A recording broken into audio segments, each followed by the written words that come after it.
E aí, meus bidos sem medo, e aí, meus bidos avermelhados. Bom galera, hoje eu estou aqui para falar sobre o final da saga do Punho Vermelho, o final da fase de Chip Zdarsky à frente do Demolidor, que eu acompanhei desde o começo, que eu trouxe um review aqui de HQ desde o primeiro volume, chegamos aqui até o 11º volume, ou seja, foram anos, foram vídeos e ao mesmo tempo muito trabalho meu fazendo o roteiro, gravando esses videozinhos aqui pra vocês, pra comentar o que eu achava, até porque eu sou um grande fã do Demolidor, mas eu admito que eu dei uma cansada o suficiente para, tipo assim, depois desse volume, não sei se farei reviews da próxima fase que vem, entendeu? Talvez quando for uma fase que a galera fale muito, obviamente, de certo modo isso teve um impacto, a galera tava falando muito do Chip Zdarsky, então eu fui ali, e não à toa, eu já tinha um gostinho pelo Chip Zdarsky, né, só seguir nessa, mas assim, não é toda coisa que o Chip Zdarsky vai fazer que eu vou acompanhar e ler. E esse quadrinho dá certos motivos para isso. Então, se você quer entender mais o que eu achei sobre esse final e sobre esse volume, bora lá, que eu tenho muito para dizer sobre a parte 3 da saga do Punho Vermelho. Eu não sei no que estou me metendo. Eu fui pro inferno anos atrás. Era o inferno de Mephisto. E era como um sonho febril. Este é diferente. Este é o reino da besta, onde o tentáculo começa e termina. E se for para terminar, que eu faça isso com a mão de Deus. Depois de ter a base do punho destruída, Matt descobre que Elektra está presa e Fog está morto.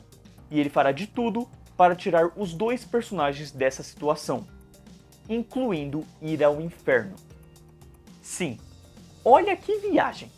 Pensa onde tudo isso começou, com uma simples trama de culpa por matar alguém sem querer, e veja onde chegamos. Com um herói se matando, caindo no inferno, enfrentando bestas e libertando seu best de lá. Chip Zdarsky é um ótimo roteirista. Ele já provou seu valor muitas vezes no modo como consegue proporcionar uma leitura rápida, divertida e até comovente.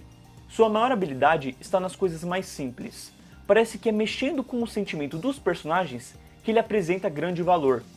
Por isso, a forma que Matt cita Deus, seu amor pelo Fog ou Elektra, a conversa que esses personagens têm entre si ou com outros funciona tanto. É quase palpável a humanidade vista em cada um deles, tornando deveras crível certos momentos, principalmente a conversa final do casal na igreja.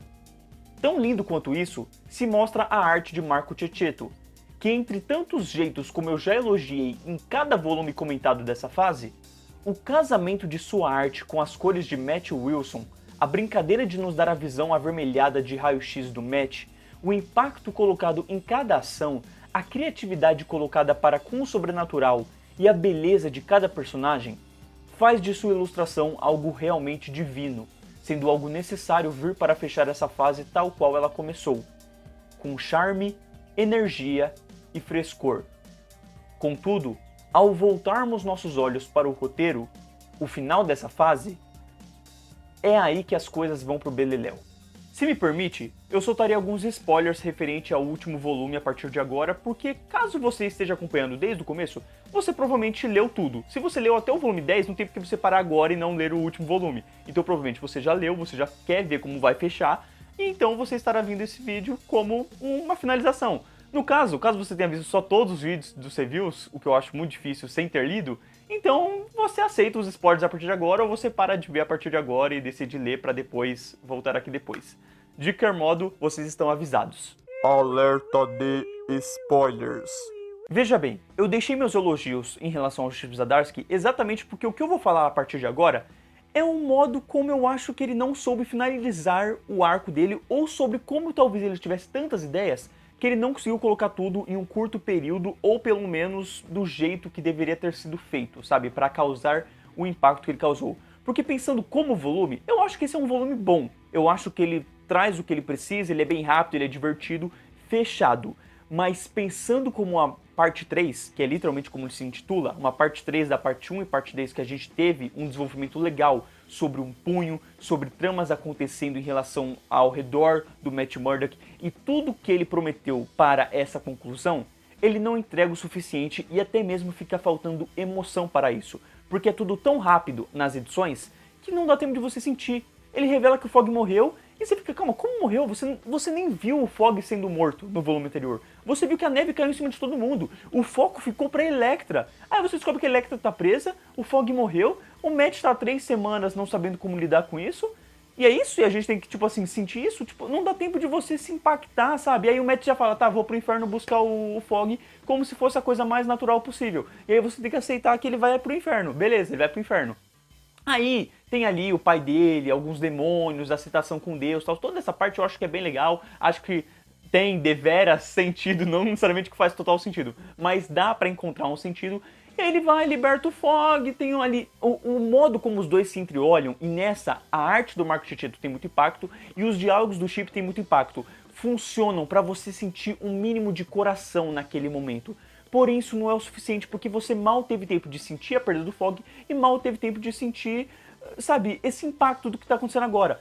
Aí ele vai, liberta o Fog e morre, e se sacrifica. Você não vê ele se sacrificando, você vê que ele vai ficar lá, e é tão jogado, o lance de ir pro inferno é tão jogado, e chega numa coisa de ser tão rápida, que é tipo assim, ele se sacrifica na edição 3, que poxa vida, você chega na edição 4 com ele estando morto e você fica, tá, e aí, como é que vai terminar essa edição? Vai terminar com ele estando morto ou vai mostrar que ele tá vivo? E não à toa, mostra que ele tá vivo, mostra que ele aparentemente esqueceu quem ele é, o super-herói que ele era, os poderes que ele tinha, mas ainda assim chega na última página e pronto, dá a entender que ele vai retornar e uhul, deu tudo certo, não é mesmo? O super-herói Demolidor voltou. Cara, que estragada! O que eles fizeram aqui em um único volume dava para ter sido dividido em 2 volumes. Você poderia ter orquestrado muito melhor essa ideia de ir pro inferno, você poderia ter trabalhado uma conclusão melhor referente ao que aconteceu no volume anterior, ao punho ter dado errado, a ideia do tentáculo, o que de verdade aconteceu, porque, na moral, eu não lembro o que ocorreu no final do volume anterior, tipo assim, quem foi que causou aquela neve, foi o tentáculo, foi os Vingadores, enfim. Deu tudo errado, chega nesse volume, você não tem a participação dos Vingadores, você não tem a participação daquele anjo que estava aparecendo desde o volume 1 da saga do Punho Vermelho e que trouxe uma reverberação muito legal, que eu achei que teria super várias coisas para serem discutidas em relação a isso, em relação à religião, em relação a tudo que o Matthew acreditava, e ficou naquilo. Tipo, o primeiro volume é o que mais aquele cara aparece, no segundo volume ele dá 2 participações, e no terceiro ele simplesmente não retorna. Então fica uma coisa jogada, você não sente nem que é um fechamento com tudo que você viu, sabe? Porque tá, o punho fecha, mas o punho parece mais que fechou no segundo volume do que nesse volume, sabe? Tipo, o punho acabou naquele momento que aconteceu aquilo ali. Aí você tem um plot twist em relação às bestas estarem relacionadas ao punho, e o que faz sentido. Tipo assim, eu não tinha parado pra pensar em relação a isso, mas pô, Matthew, sério mesmo que você estava conectando uma parada escrita do punho com Deus? Tipo, meu, se Deus escreveu uma coisa, ele escreveu a Bíblia. Acabou ali, ele não escreveu mais outra coisa pra você acreditar que tinha alguma relação. Então, é óbvio que tinha alguma relação com Satanás, entendeu? Eu, pelo menos, não achava que tinha relação com Satanás, pensava que tinha uma relação com pessoas. E o tentáculo, mesma coisa. Nem lembrava que os dois tinham, que o tentáculo tinha relação com besta e demônio. Então, quando revelou isso, meio que fez sentido o punho também estar relacionado. Mas enfim, fica muito jogado a falta de você ter uma conexão com as coisas que aconteceram desde o primeiro volume, sabe? Eu acho que é isso que incomoda, de você não ter uma conexão. E aí chega nesse volume, ele taca algumas informações, fala, eu vou pro inferno resolver os problemas, você tem que aceitar isso como se fosse normal, ele vai se matar, ele vai pro inferno automaticamente, né? E aí ele vai encontrar lá o diabo e vai matar o diabo. E Deus, por algum motivo, vai falar, então, eu vou te trazer a vida de volta, sabe? Vai ser a coisa mais jogada possível. Eu acho que esse que é o pior lance. Eu não tô nem analisando de verdade esse arco final pensando na fase como um todo. Porque a fase como um todo, verdadeiramente, ela começa no primeiro volume, tem o seu desenvolvimento e finaliza no Reinado do Demônio. Aquilo foi um fechamento real. Não à toa, o volume 9, ele se indicou como a nova fase para colecionador. Ou seja, um novo arco estava sendo iniciado e trabalhado. Então, se você quisesse parar de verdade, você poderia parar no Reinado do Demônio. Começou a partir do outro? Então vai, filho. E o pior é que o começo do volume 9, né, dessa nova fase, é muito bom, é muito instigante. Ele traz coisas novas, ele traz novas ideias, então parece que alguma coisa vai ser desenvolvida e vai ser desencadeada a partir disso. E no segundo volume, isso foi desencadeado, teve um desenvolvimento. Só que esse volume, para concluir, ele acaba caindo muito nos piores males possíveis de ideia de roteiro de desenvolvimento, sabe? Porque é tudo muito rápido, é tudo muito artificial, superficial. Por mais que os diálogos sejam bons, o desenho seja incrível, acaba ficando no mediano, porque não causa o sentimento que deveria causar. Então ele desenvolve essas coisas de um modo tão apressado que quando finaliza você não tem sentimento nenhum por nada que aconteceu, entende? Eu achei até bonito a parte do Matthew conversando com o Electra no final, o padre. Eu falei, nossa, que sacada interessante, como é que eles vão ficar a partir daqui? Chega na última página, pronto, ele já voltou. Caraca, pô, Chips Adar, sabe o que você podia ter feito? Você podia ter feito um volume inteiro, vai, cada volume tinha o quê? Umas 5 ou 6 edições. Esse volume 3, parte 3, trazia o impacto do punho, a ideia de que o Fogg morreu, trazia a morte do Fogg, pelo amor de Deus, pra gente ver isso acontecendo, o sentimento de perda em relação a isso, o Matt falando, vou pro inferno resolver isso, ele no inferno resolvendo isso e se sacrificando. Acabava o volume com ele se sacrificando. Fechou aí. Você trazia mais impacto, porque você teve maior desenvolvimento em relação a isso. Fechou aí. Você segue para um outro volume, parte 4, onde você vai fechar as coisas de vez. E aí você traz os personagens sentindo a morte do Demolidor. Obviamente poderia ficar enrolado? Poderia sim. Mas ao mesmo tempo, foram tantas tramas sendo trabalhadas, aquele anjo jogado do nada trazia aquele anjo de volta, que ele trouxesse o Matt do inferno, que acontecesse alguma coisa. Mas aí você trazia os personagens lidando com aquilo e o Matt é padre. Nossa, olha, o Matt é padre. Você trazia uma ou duas edições com isso, o Matt sendo padre, o Fogg descobrindo que ele tá vivo, os personagens descobrindo que ele tá vivo, mas que ele é o padre que ele aparentemente não lembra. Os personagens discutindo entre si que ele não lembra e fala, caraca, né, mas que situação. E aí você mostra o cotidiano desse Matthew, até que algumas pontinhas vão dadas de que ele pode ser relembrado sobre a situação e chega no final da edição e pá, ele relembra e você termina. Muito mais legal, muito mais interessante. É quase como se você pensasse como um episódio de temporada. Você tem aquele episódio que deu merda, acabou aqui. O outro episódio, você traz todo episódio, aquela sensação de que deu merda, de tristeza, de que as coisas estão dando errado. E chega no finalzinho do episódio e instala uma esperança. Fechou, parça. Tu finaliza a temporada de um modo feliz, legal, sabe? Eu não vou lembrar agora de uma obra que fez isso, mas é aquela coisinha de tipo, deu errado, você passa uns 30 minutos mostrando como as coisas estão ruins, como tipo assim, como não tão ruins não, mas aquele epílogo grande, sabe, da situação, do que aconteceu, dos personagens sentindo o que foi feito para com eles.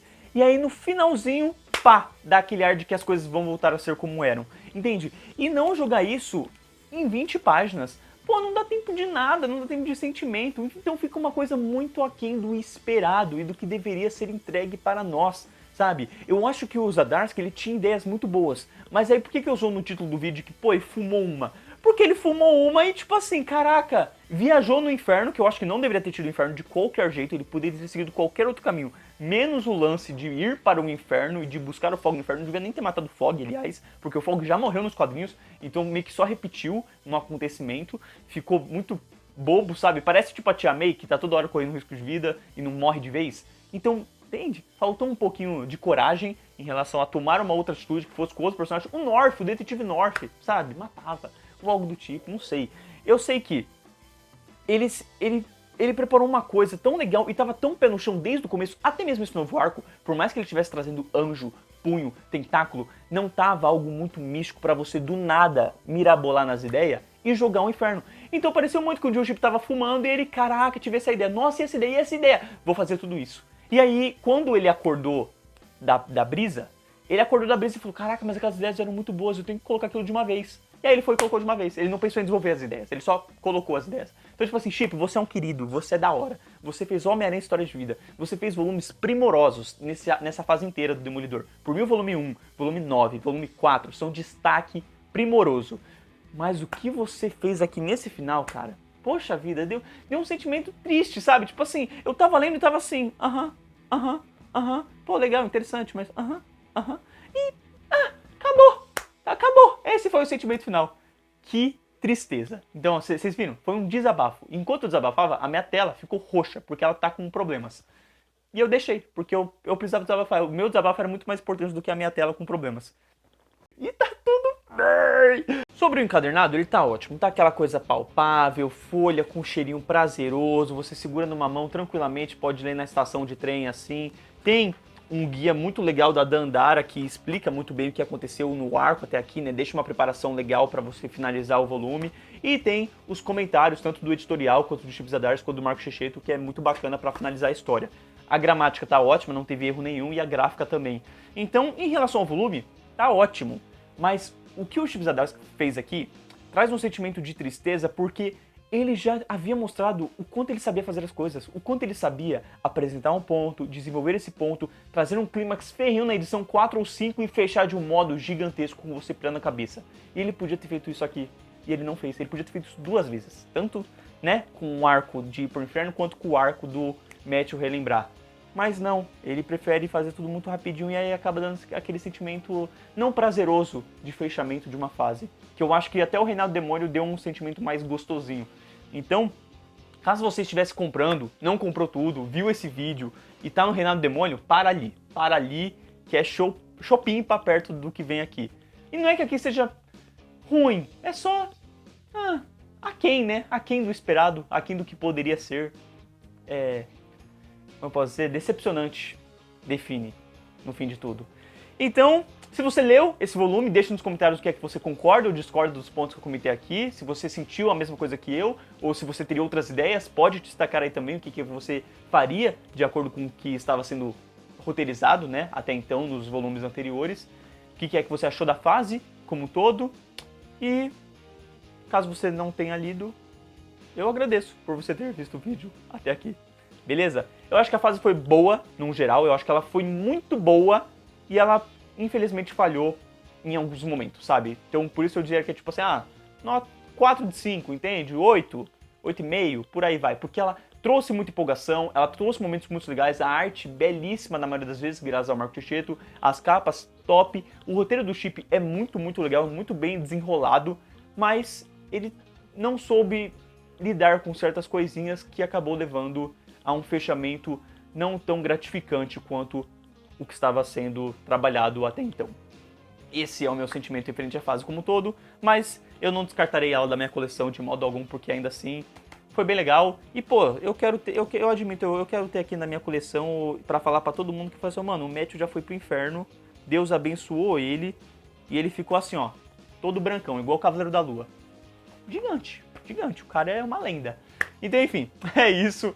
Muito obrigado aí que assistiu o vídeo até aqui.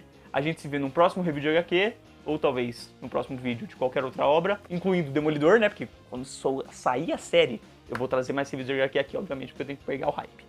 Então, muito obrigado, valeu, falou!